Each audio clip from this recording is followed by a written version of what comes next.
Alright, time for the last two Brotherhood decks. Tyrell Brotherhood and House Targaryen Brotherhood without banners. Uh, this Targaryen deck is definitely a candidate for, like, the spiciest Brotherhood deck. I think I also gave that title to Night's Watch. I think it's between this and Night's Watch. And this one, because it's probably the best deck for the Frey characters and, like, the Frey's meme. Even though Lannister does have one Frey character that's exclusive to Lannister, Targaryen has the best ways to abuse Walder by just standing him a bunch of times between Plaza of Pride, Eyrie, Queensguard, and Magister Illyrio. You've got a bunch of ways to just stand him over and over again, and you have the super good attachment control of Shadow of the East to stop him from being taken out by Milk and stuff like that. So that's definitely something you can do here.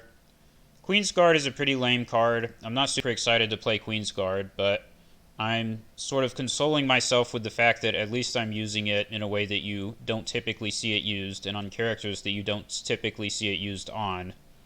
Not doing, Tyrell, Renly, Baratheon, or whatever. And it is obviously quite one of the better cards to use with Brotherhood because you just put it on your big neutral character, give them insight, or depending on the situation, a different keyword, and you can use that keyword over and over, and it's pretty good. So yeah, that's a thing. I've also got a Little Bird because it can go on Barrack or Bronzeyon Royce, and they can then be stood over and over by the various effects in order to be also very powerful or effective. And even like a Frey Lordling, if you put Little Bird and like a Queensguard on that guy, or you have two ways to stand him, it can be a problem because he can do two challenges and he's going to get big, and he'll have Insight or Intimidate or whatever you want to give him. So that's pretty cool. Also Seal of the Hand because why not? Because we have gifts for the Widow to find all our attachments, of course bodyguards. And in our locations, we've got the Economy, the Statue of Baelor, the Hollow Hill. Karth could be in here somewhere, but I was like, well, Shadow of the East is good enough on attachment control for now. It would be a little bit of redundancy to also have Karth, but you definitely could. Never really hurts to have more protection from Milk of the Poppy. And yeah, other than that, it looks not that different from the other Brotherhood decks. I still went with Trade Routes over Flea Bottom, even though Targaryen has the famous Flea Bottom combo with Second Sons, which you can still do if you want. But I still think that you need the extra gold. Your economy is not that solid in these Brotherhood decks and with all the neutral characters. And just playing a giant board and setting up whatever combo of like standing whatever big character is typically more important than having Flea Bottom and Second Sons available. Flea Bottom and Second Sons is more of a thing for like a lame out deck where you're gonna drag the game out to 10 turns and try to clear the opponent's board with burn effects and that type of stuff, and that's just not what this deck is. So we still went for the trade routes. I guess there could be a couple more locations as well. Like you could argue for a couple copies of Karth over Shadow of the East in order to buff up that location base a bit more. But I also really like Shadow of the East because you can use it on a trade routes turn and just discard everything. Like whatever attachments are out there, they're all gone. And that's kind of cool. So the Targaryen characters, we have some efficient smaller characters like Jorah Mormont and Missandei, a couple black market merchants because they can find these big attachments. What else? I think that about covers it. Yeah, basically find whatever character that you're going to buff up and stand multiple times and go to town. Sort of how it goes. The plot deck, the 7th plot for this one is Forced March because it's a generally broken plot. And I was like, well, I'm not doing any king stuff, so I'm not doing the king in the north. I don't really feel like I want confiscation because I have attachment control in the draw deck. So then I didn't really know what to do, and I was like, well, I might as well just do Forced March. I went down the plot list a couple of times, and I lingered over siege preparations, which I think you could possibly use, especially if you have a good opportunity to abuse Queensguard, then siege preparations could be really good. But if you're like triggering your Queensguard 3 times in a way that actually matters, then the fact of the matter is you're probably way ahead in that game anyways, and you're probably on good track to win it. And then siege preparations does absolutely nothing in a game where you're like behind and you can't do your stuff. Or at the very least, it doesn't stand out all that well. Whereas forced march is a plot that obviously can give you some breathing room against certain oppressive cards. So that's sort of what I was going for there.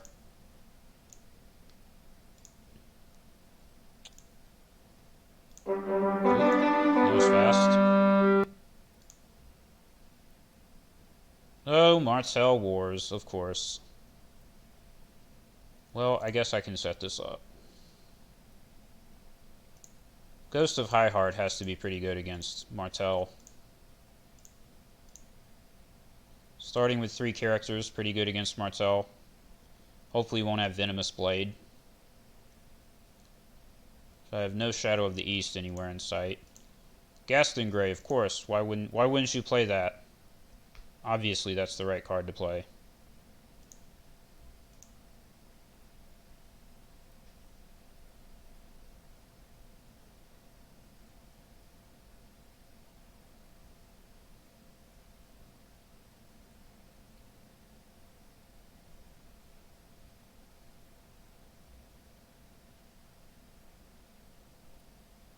Okay, this works.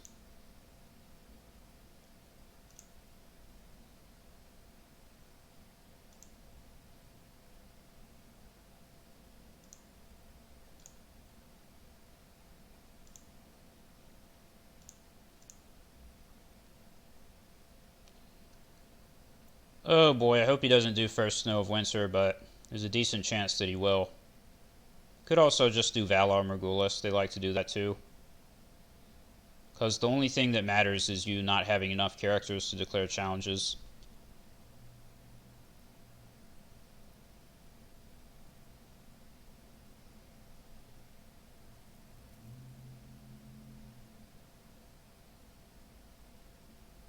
Secret Pact, of course.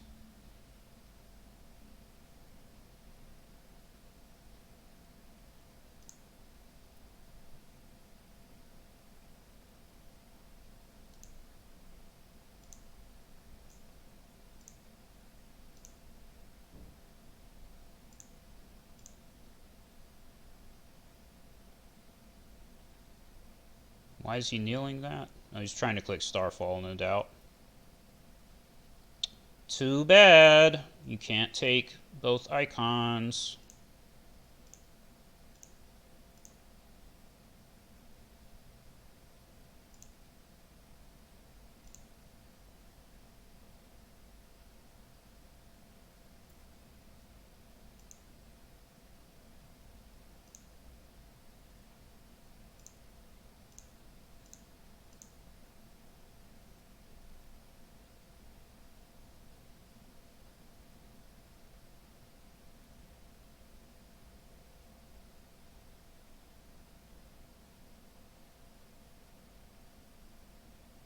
Yeah, I was gonna say, I expect him to defend there.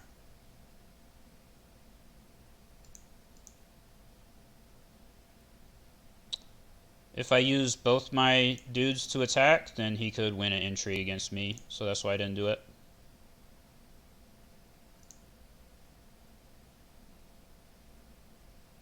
Well, let's see if he has 2 riddles. Nice.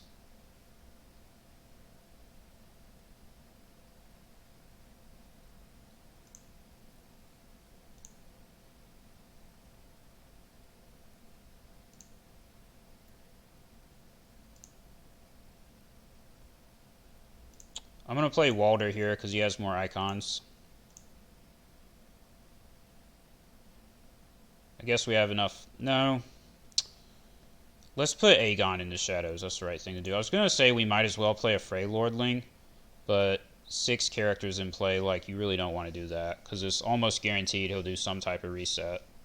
So this way we're like making an investment for after the reset. We can bring Aegon out. Well, I guess I forgot to mention Daario Naharis is in the deck, but Aegon can also just fetch Poor Fellows, which is also like totally reasonable. Because they go back to your hand and then they're just a little cheap dude that comes back out.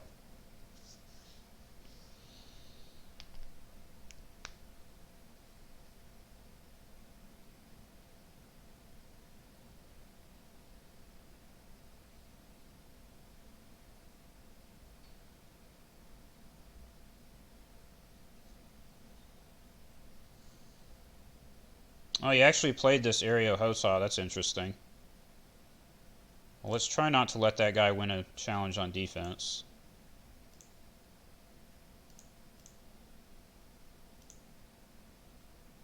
Where is... Oh, wow. He's actually playing that card. That's interesting. Secret Schemes, probably.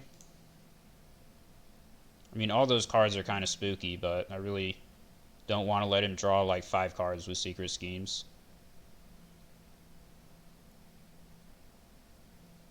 He can't play Trade Routes. Those are some pretty expensive cards for him to be playing. He's probably playing Manning the City Walls. But still. He's not going to use his Starfall. Well done. I guess I'm going to do this.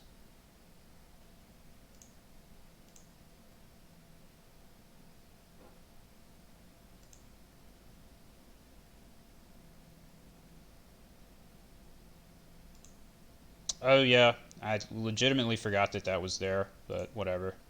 I shouldn't have duped him. That was the mistake. It was still fine to play him in attack, because we have 2 Great Hulls, but I should not have duped him. I completely wasted his dupe there. Can do the same thing with Intrigue.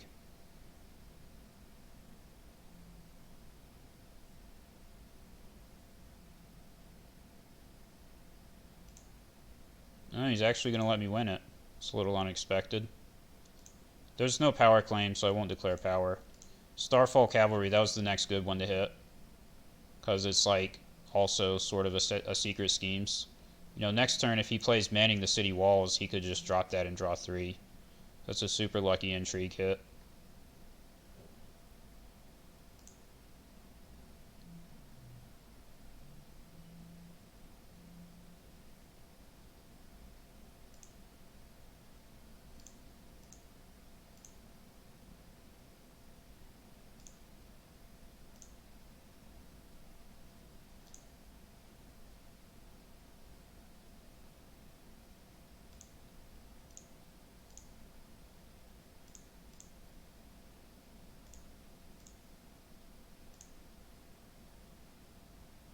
Ooh, this card's really annoying. I think it has to be Duran's game. Yeah, because he can get the Prince's plan back after a while anyways. So it's definitely supposed to be Duran's game there.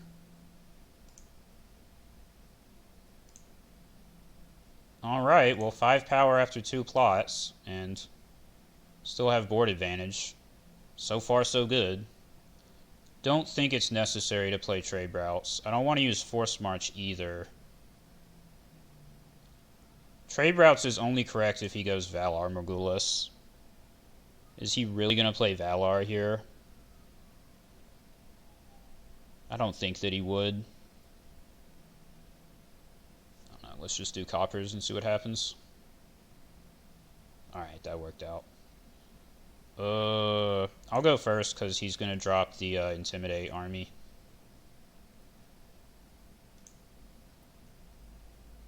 I mean, this dude's spooky, but if he doesn't have Duran's game, then it's not the biggest deal ever. Definitely an annoying card. I guess I should put Walder back. Oh no, now we have to do this guy because he can be duplicated. Then we'll save 1 for Gifts for the Widow and play this card.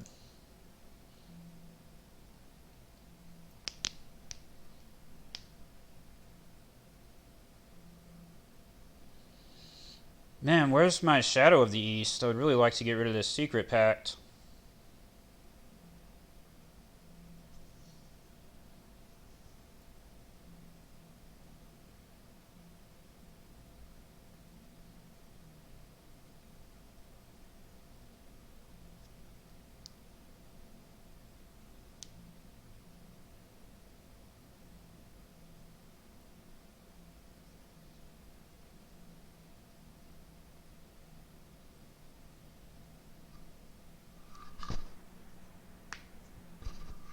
It's that guy.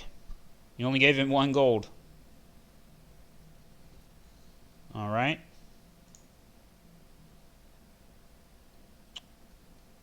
I think it's just going to be insight. Just drawing more cards, sort of the only thing that makes a big difference here. I feel like he definitely should have taken the power icon off of Bronze Jan Royce there. Check for Viperize. So I want to get rid of Dawn. He can't put it on that thing, so he can't use it to give anything Intimidate. Let's get rid of Obara. I think she's the more annoying character there.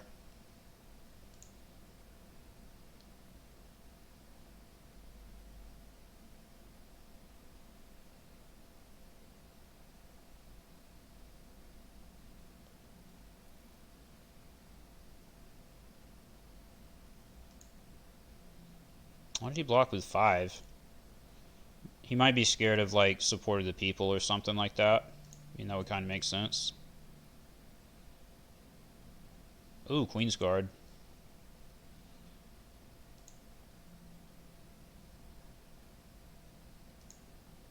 He is really not using that Starfall. He did trigger it once. I think he used it last round on Angai. Kind of surprised he's not making more use of it.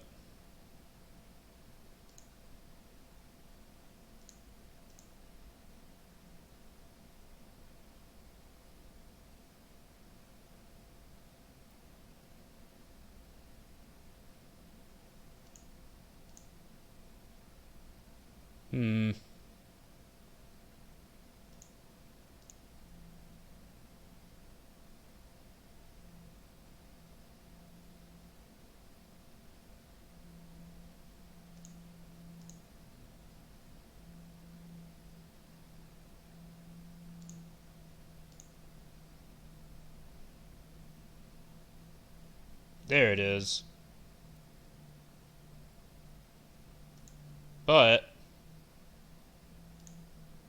I can block with 3, and then he can't intimidate Bronze Jan Royce because he only wins by 5.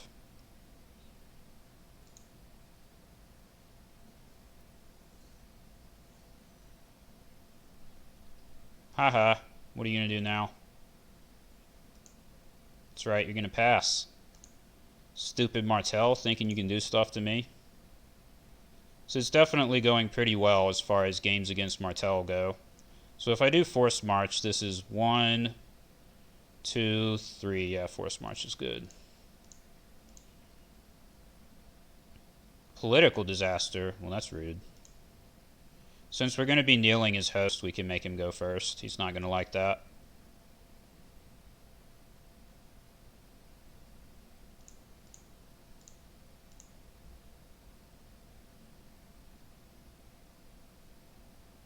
Extremely fun and interactive. Political disaster to just try and reduce the board to as few cards as humanly possible so that he can win with an extremely high skill combo of Host of the Boneway and Prince Duran's Game, or whatever it's called. The Claim 15 power event.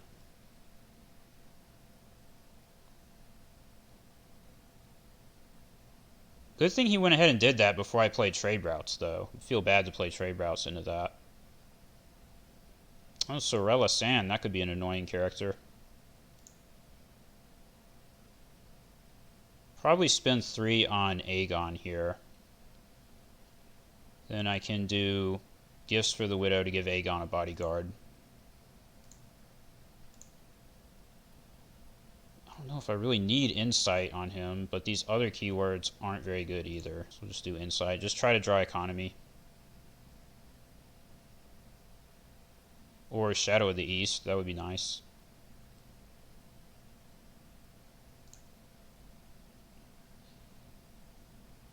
Oh, I can steal Ricasso with Dario. That's pretty cool.